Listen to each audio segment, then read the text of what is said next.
takes a lot to just generate sustained success at retail, which I imagine, you can correct me if I'm wrong, is probably part of the reason why it seems like the food service channel is becoming a big focus for brands right now. I'm curious, like from your point of view, what are the pros and cons of the food service channel, and maybe Yeah, why no, people are so focused on it right now? yeah, no, the food service channel is super, super attractive for those reasons. You avoid a lot of, the costs of selling because you don't have trade spend. You don't have to do, consumer, promotions. There's no couponing, all that stuff. And usually you get paid, pretty quick. But food service is a really tough one because not everything is like amenable to food service.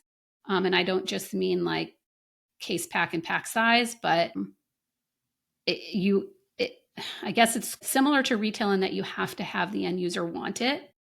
So it's not about just getting into a food service distributor and letting them sell it in. It's like, if you want to sell into like, you know, the juice shop or whatever, you really have to sell them on your product and understand how they want it in the format.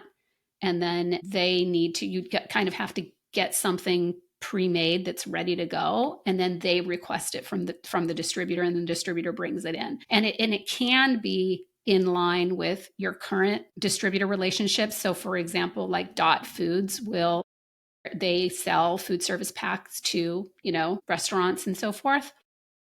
And they can source from KeHE. So you can just add a SKU to KeHE, and then it can go through Dot and you can get started that way. So it's not like a completely different, doesn't have to be like a completely different thing. You can also, obviously people like it because you can go direct, and there are specific food service, like everybody wants to get in like the food kitchen at Google, specific, food service distributors that are just for, Silicon Valley, but it's obviously super, super competitive. So I don't know.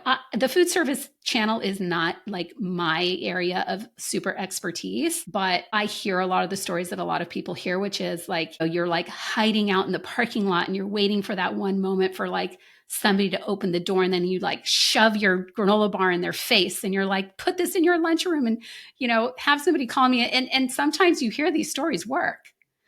So I don't know whether to encourage kind of like this, guerrilla type like approach. Um, but but certainly, yes, I think that the reason why brands feel like food service is the way to go is because of the seeming ease at which they can, realize their net profits back, their net sales back, um, and retain a better margin.